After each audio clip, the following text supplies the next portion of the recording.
por si las moscas, vamos a hablar de La oscuridad de la luz del mundo. Me refiero al más reciente documental de Carlos Pérez Osorio. Vamos a ver el tráiler y regresamos con nuestro invitado. Ha habido hombres que me han preguntado, ¿y de veras a usted Dios le habló? Y yo les digo, sí. Escuché una voz que me decía, Nazón Joaquín García es mi escogido. Jamás me imaginé que en el lugar donde yo me sentía más segura era donde me iban a pasar las cosas más aterradoras. La iglesia cuenta con 5 millones de fieles en 58 países. La figura del apóstol es lo más importante. Sin un apóstol no existe la iglesia. Se convierte en Dios en la tierra. Nosotras somos 5 Jane Does que estamos demandando a Nazón Joaquín García por abuso sexual en contra de todas nosotras. El líder de la Iglesia Cristiana La Luz del Mundo fue detenido en California acusado de violación de menores y pornografía infantil, entre otros delitos. Creemos que de ninguna manera significa que él haya cometido ninguno de esos delitos. Y a pesar de donde está, él sigue instruyéndonos. I was already doubting Nazón as an apostle. That's when I started realizing, wait a minute, this wasn't a blessing, this was an abuse. Son casi 100 años con estos 3 apóstoles. 3 generaciones, abuelo, padre e hijo. Porque así como la hija fue abusada, fue la madre abusada, fue la abuela abusada. Mi mente se va a pensar que fueron miles y miles de víctimas. Quiero que lo que me pasó a mí no le vaya a pasar a nadie más, especialmente cuando todo se hace en el nombre de Dios. El abuso más grande es robarnos nuestra identidad.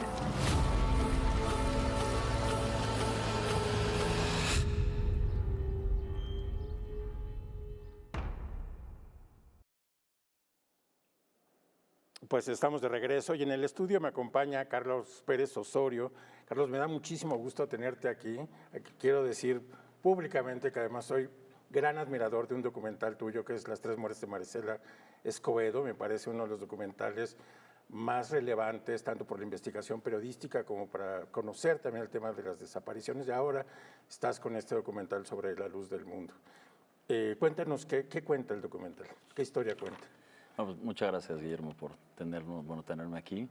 La oscuridad de la luz del mundo cuenta la historia de estas denunciantes anónimas, principalmente la Jane Doe 4, pero también otras mujeres sobrevivientes de otra generación que vivieron bajo la doctrina de la luz del mundo, ¿no? De la elección, y es un documental sobre eso, sobre doctrina, sobre fe, sobre los sistemas judiciales también de México y Estados Unidos, claro, pero también de todas esas cosas que nos llevan a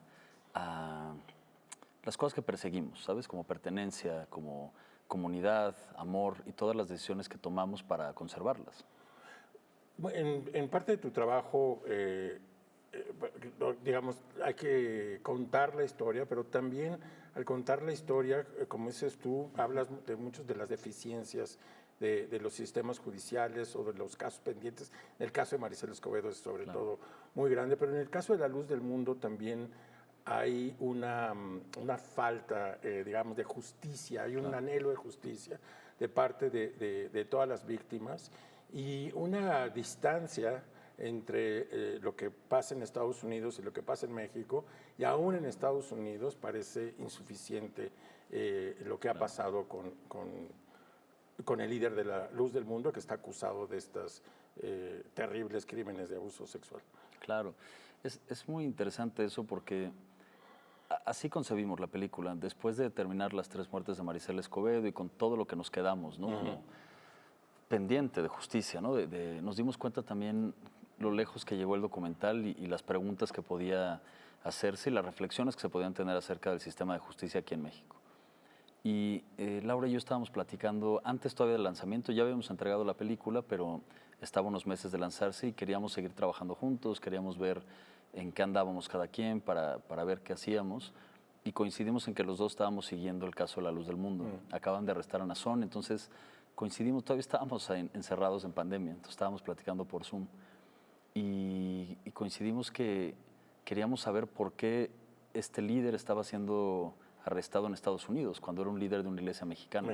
Y nos preguntamos por qué la justicia se tiene que hacer en Estados Unidos, y también nos preguntábamos quiénes eran estas víctimas anónimas, si eran mexicanas, si eran de Estados Unidos, si eran mexicoamericanas, como que había muchas dudas en ese sentido, y por eso empezamos a hacer la investigación, porque queríamos entender eso, ¿no?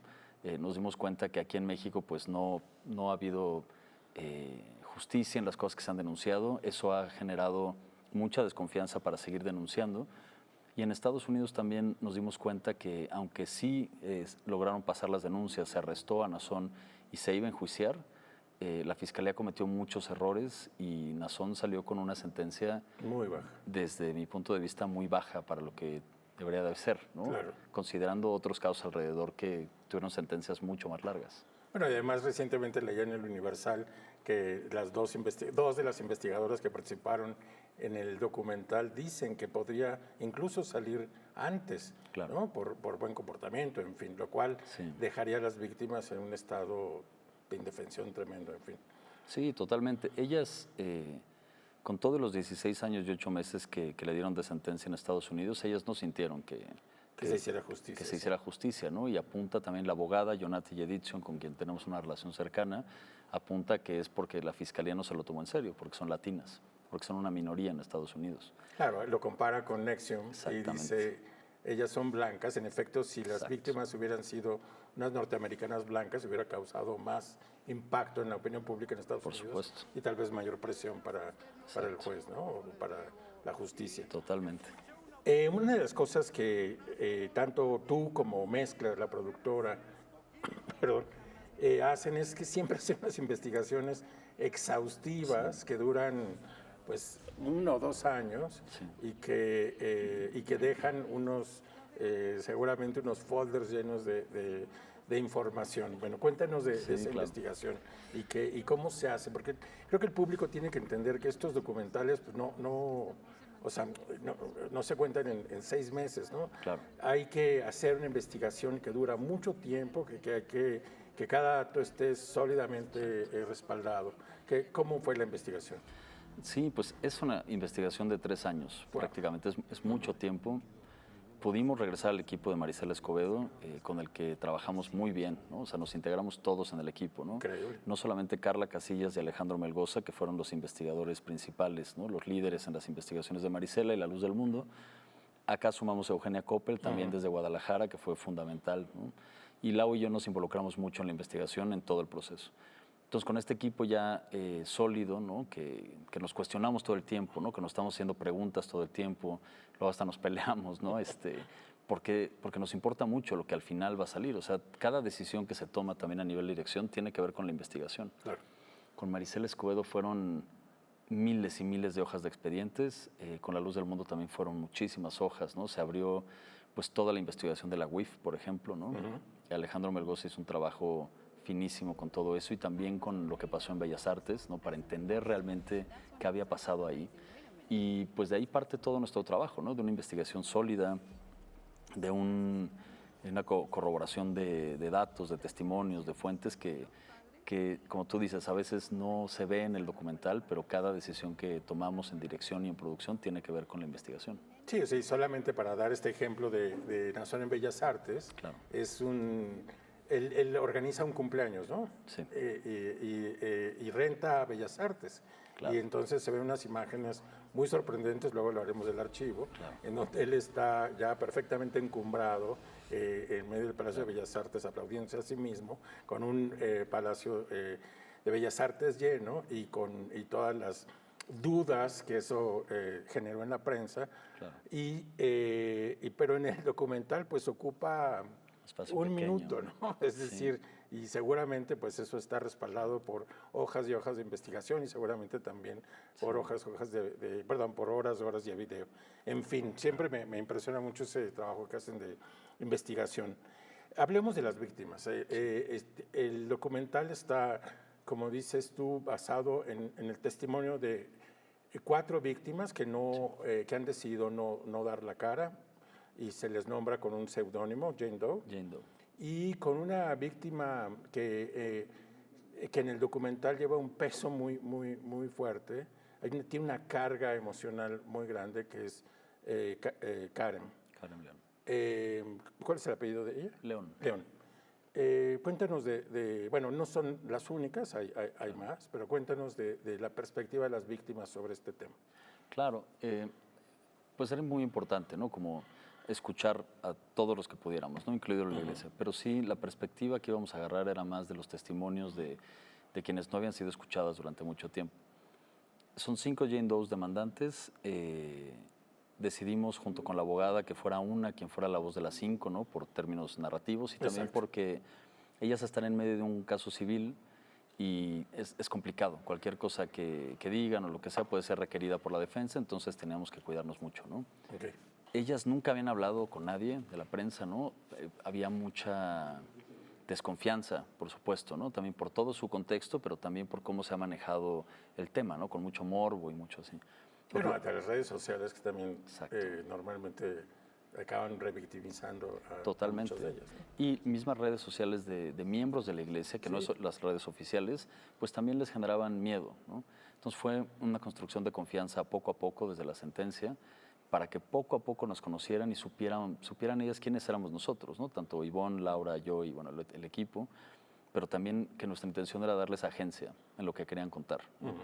Y luego, que esa es una generación que fue abusada por Nazón. Exactamente. Y tenemos todo a otro lado, representado con Betsabe, con Karen León y con Alicia Mendoza, que tiene que ver con la generación de Samuel, ¿no? Que crecieron más con el apóstol Samuel. Del padre de Nazón. Del padre de Nazón, y también representan diferentes lados, ¿no? Porque eran personas muy respetadas en la comunidad. Alicia era directora de coros, que el coro es muy importante. Betsabe también era una persona muy activa en la comunidad. Y Karen, desde muy chica, pues fue exiliada, ¿no? De la familia, porque ella fue la primera denunciante de Samuel en 1997. Sí. Y lo único que recibió Karen fue pues, el desprecio de su familia, de su comunidad, de todo el mundo, ¿no? Quedó en abandono. Y ese es el reflejo de lo que puede hacer la pérdida de todo eso, ¿no? Eso es a lo que se enfrentan todas estas sobrevivientes, todas las Jane Does, Betsabe, Alicia, es aplastante, ¿no? Lo que puede hacer que te exilien así de tu comunidad. Sí, bueno, y en el caso específico de Karen, por ser la primera, la carga que ella tiene que poner en sus hombros y la manera en que, bueno, lo expresa en el documental y lo que sucede, que no daré el spoiler, con ella en el propio documental, es impresionante, ¿no? Ahí está puesto, digamos, lo que le puede pasar con las víctimas de abuso sexual y estas mujeres que durante décadas están tratando de decir algo que nadie las escucha, menos en una comunidad tan cerrada como la de La Luz del Mundo. Totalmente. Me sorprende también, bueno, no me sorprende, Carlos, pero creo que es importante que hayan tomado la voz de la propia Iglesia de La Luz del Mundo. Tienen varias fuentes, varios representantes que están ahí para defender a los apóstoles, tanto al padre como al hijo preso, padre muerto, y que pues dan un punto de vista pues, oficial que tienen que dar. ¿Cómo reaccionó La Luz del Mundo, la parte oficial, frente a la propuesta del documental? También fue un proceso, ¿no? Ahí Ivonne Gutiérrez hizo un excelente trabajo, ¿no? De estar en contacto con ellos durante años. Llevamos una comunicación con ellos, ¿no? Y nos sentamos a platicar de lo que estábamos haciendo y que pensábamos que era lo que era más justo era que ellos también tuvieran una voz y que también explicaran y que también pudiéramos ver todas esas cosas que las exmiembros nos habían contado que extrañaban de la iglesia, ¿no? Porque hay cosas muy lindas de la comunidad, ¿no? De la organización, de la fe, ¿no? Cada quien tiene derecho a creer en lo que quiera y nosotros nos acercamos con mucho respeto, ¿no? Para nada nosotros queremos que este documental se sienta como un ataque a la iglesia. Nosotros estamos presentando los hechos y como bien dices, ¿no? La investigación nos respalda en los testimonios de las víctimas, porque además de los testimonios que se ven en el documental, Carla hizo un trabajo de entrevistar a muchísimas otras víctimas para poder cruzar la información. Claro. Entonces, cuando se repite una historia tantas veces, con el mismo modo, con el mismo mecanismo, hasta con las mismas palabras, pues podemos estar seguros de poner esto en el documental. Totalmente. Pero tratamos también de que la gente entendiera por qué la doctrina es tan fuerte y por qué hay tanto arraigo, ¿no? Y queríamos escucharlo de ellos, ¿no? Y como te repito, para nada queremos que esto sienta como un ataque hacia ellos, porque la gente que nos recibió en la hermosa provincia, en otras iglesias alrededor del país, nos trataron con mucha generosidad, ¿no? Y pudimos ver cosas muy positivas. Ese templo que se hicieron en Guadalajara, en la sede, es un templo hermoso que hicieron entre todos con las manos, ¿no? Sí. Y del cual siguen muy orgullosas las personas hasta que se han salido de la iglesia, ¿no? Y luego también está un grupo de personas que estuvieron dentro de la iglesia, están afuera y que pueden hablar también de cómo era y con cierta perspectiva de lo que pasó, ¿no?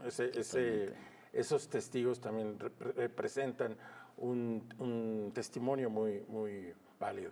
Totalmente de acuerdo. Hay un trabajo de archivo que, hablando de cómo es la Iglesia de la Luz del Mundo por dentro, creo que vale muchísimo la pena también subrayar que hay muchas imágenes, ahora me dirás de dónde las tomaron, pero que seguramente pertenecen a la iglesia y que están en el documental. Es decir, son imágenes de actos y en fin, de ritos y un montón de situaciones internas que están en el documental. ¿De dónde viene ese archivo? Bueno, nosotros pudimos grabar dentro de la iglesia, ¿no? Bautismos, o sea, esos son nuestras imágenes. Pero otra vez, repetimos el equipo de Marisela Escobedo con Aida Bautista, que es una eminencia en lo que tiene que ver con archivos. Con archivo, ¿no? Y con iconografía. Y ella fue la que se encargó de licenciar todo, ¿no? Y entiende muy bien desde el contenido lo que necesitamos para realmente hacer secuencias emotivas. Por ejemplo, la de la muerte de Samuel, ¿no? Queríamos reflejar el dolor que había, ¿no? O sea, es impresionante. ¿no? Más allá de lo que ya conoces como depredador, hay una muerte que le duele mucho a sus víctimas también, porque al final la doctrina es tan fuerte que él está visto como un padre, más que el padre biológico, y tu salvador, y que el mundo se va a acabar. Y el material de archivo es fundamental para lograrlo. Y Aida Bautista, pues, es la responsable de que las secuencias sean tan sólidas por eso. Bueno, pero la propia Luz del Mundo tiene sus propios mecanismos de comunicación, ¿no? Sí. Sus propios videos, sus propias... ¿Tomaron un archivo de ahí? Sí. Y Berea tiene, la Luz del Mundo tiene esta maquinaria, ¿no? Que se llama Berea Internacional, que también tienen un nivel muy alto de producción y lo tienen muy expandido, y hasta artistas, por ejemplo, graban música, o sea, hacen cosas muy buenas con Berea. Sí. Qué impresionante. ¿Qué retos tenías para contar la historia? Es decir, obviamente cuando tienes tanto material y son tantas horas de video y tantas entrevistas y tantas perspectivas, hay que elegir un camino. ¿Qué reto representó para ti como director tomar uno? ¿Por qué lo tomaste y qué significa ese punto de vista que decidiste? Pues digo, siempre en una historia como tan larga, lo mismo nos pasó en Marisela, ¿no? Porque habían muchos detalles y muchas cosas, pues es como resumirlo a manera de que la audiencia pueda entender un poquito el camino de quien les está contando su historia. Entonces, en ese frente, pues ya tenemos como una forma de proceder, ¿no? El reto más grande creo que fue lo que tiene que ver con el acceso y la confianza. Como era un caso vivo, que iba pasando y que había mucha desconfianza, ¿no? Había muchas cosas sucediendo, muchas partes moviéndose, necesitaba encontrar dónde anclar la historia, ¿no? Y teníamos claro desde el principio que queríamos contarlo desde la perspectiva de lo que estaba sucediendo ahora, ¿no? Hay mucha historia de Aarón y de Samuel, y muchas personas que podían hablar de eso, pero queríamos que la contara alguien que estaba involucrado en el arresto de Naasón, ¿no? Y eso fue lo que más trabajo costó. En el documental también escondemos la identidad de Jane Doe 4, no tanto porque no la reconozcan en la iglesia, porque en la iglesia ya saben quién es. La nombran, la ponen, la exponen, ¿no? En realidad desde hace mucho tiempo. Pero porque ella no quiere ser asociada con esto toda la vida. Y un documental en Netflix tiene el potencial de hacer eso. Claro. Y ella merece rehacer su vida, ¿no? Y con toda la valentía que ha tenido, primero de denunciar y de poner en riesgo todo lo que conoce, como pasó con Karen, y después de salir en un documental que lo puede ver todo el mundo, ¿no? Sí, es impresionante. Hay una parte también de las imágenes que se toman, que es toda la arquitectura de las iglesias de la Luz del Mundo. En fin, aunque no es un gran protagonista, pero sí los interiores son muy peculiares y esos edificios son muy peculiares. Hay tomas en Centroamérica, hay tomas en Estados Unidos, en México. ¿Viajaste para hacer para tomar estas imágenes de las iglesias en todos estos lados? Sí, no todas, algunos son de camarógrafos locales. Pero la de Honduras, por ejemplo, las de Estados Unidos, las de México, nuestro equipo las hicimos, pues. Y el tema de la arquitectura es algo que nos gustaba mucho desde el principio, ¿no? Porque más... es un elemento que se ve ahí como muy... O sea, no es tan central, pero es un elemento que está ahí muy bien colocado, sí. Y que obedece un poco a esta mística de los apóstoles, ¿no? Como lo de Bellas Artes. Totalmente. O sea, Bellas Artes no es de la luz del mundo, pero Nazón hizo ver que celebró su cumpleaños ahí. Y lo que apunta Joel Silva, que fue uno de los encargados del proyecto de arquitectura de la sede en Guadalajara, es que Samuel lo que quería es que estuvieran cerca de las carreteras para que la gente lo pudiera ver y que mostraran la grandeza de lo que puede ser la luz del mundo. Por eso son doradas, por eso son majestuosas. Una parece el Taj Mahal, otra tiene un águila dorada gigante. Sí. La de Silao es como una cúpula enorme. Incluso hay una descripción muy importante de la de Guadalajara y cómo, digamos, la vara de Aarón. Pues la vara exacto, lo que significa que hay ahí. Y hay una descripción cinematográfica muy linda. Claro, y sí, cuando entras, o sea, es un templo muy impresionante. O sea, los colores, cómo le pega la luz, está muy bien hecho. Te sientes en un lugar especial. A mí me gusta mucho ese templo. Hay una... debido a las competencias entre las plataformas y esta idea de que, digamos, la audiencia está buscando historias de sensacionalistas y de crímenes y tal, claro. Han salido otros documentales, también podcasts sobre la luz del mundo. ¿Qué piensas de esta competencia y de estas múltiples perspectivas sobre un tema? Yo creo que es normal, ¿no? Pues que sí. Hay un interés muy grande en una historia que sucede en México, ¿no? Que tiene tantas vueltas, ¿no? Que tiene tantas preguntas, ¿no? Como tiene tantos como interrogantes de la injusticia, ¿no? De por qué. Yo creo que es normal. Nosotros empezamos hace 3 años, primero que nadie, empezamos haciendo una investigación propia poco a poco, ¿no? Cuando empezamos, me acuerdo, Lau y yo, pues todo el mundo era anónimo. O sea, todos los que salen después eran anónimos, los veíamos con las cámaras apagadas, viajábamos mucho a Los Ángeles, a diferentes ciudades, y nosotros siempre fuimos haciendo nuestro trabajo, ¿no? Tratando de no presionarnos por nada más y concentrarnos en hacer la mejor película que pudiéramos y la que respondiera mejor a dignificar el retrato de las sobrevivientes, ¿no? Entonces, por eso salimos después que todos, ¿no? Porque queríamos hacer el mejor trabajo posible, porque esta gente nos está compartiendo su testimonio, su historia. Bueno, está muy bien que hayan respetado digamos, la integridad de su idea y que salieran cuando tenían que salir, ¿no? Sí, y también tuvimos el respaldo de la plataforma. De la plataforma, sí. Porque cuando se aplaza también el juicio de Nazón fue 1 año, nosotros habíamos empezado hace casi 1 año y medio antes de eso. Entonces, la confianza, ¿no? Del editorial, ¿no? De lo que íbamos haciendo, de la dirección, de la confianza de decir, todavía no tengo resuelto estas cosas, pero estamos esperando a resolverlas y a generar confianza y a generar estos diálogos, pues es muy importante, ¿no? Entonces, siempre ese respaldo, pues, creo que se nota en la pantalla, en el documental. ¿Qué es lo que más te da satisfacción de este documental como director?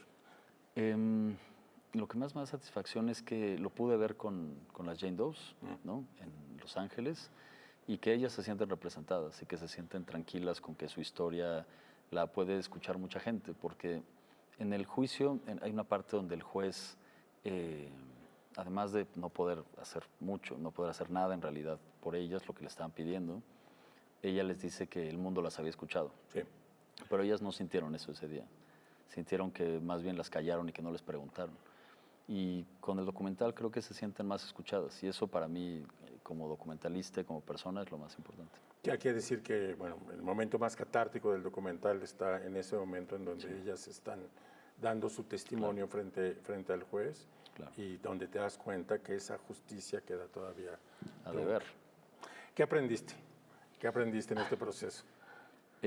Aprendí que, mira, a comparación del documental de Marisela, donde había claramente una heroína, ¿no? Y todo un sistema y que está en contra de ella. De ¿no? ella, sí. Un sistema de justicia. Entre los errores del sistema de justicia, aunque bien intencionados, y otros totalmente mal puestos, ¿no? Es como blanco y negro, ¿no? El crimen organizado, Marisela Escobedo, ¿no? El sistema de justicia, Marisela Escobedo. Y acá también lo que vengo a aprender también pasando mucho tiempo en la comunidad es que hay muchos matices en esta historia y hay que escucharlos y también aunque tú tengas una idea al principio, bueno, esto es lo que yo aprendí, ¿no? Para mí es, pues tú también vas cambiando conforme el documental avanza, ¿no? Estos 3 años. Y creo que eso no solamente me pasó a mí, le pasó a mis productoras y le pasó al equipo de investigación, de poder entender también el lado de la gente que está viviendo eso, ¿no? Porque al final del día yo no pertenezco a esa iglesia, ¿no? Yo no vivo en Guadalajara.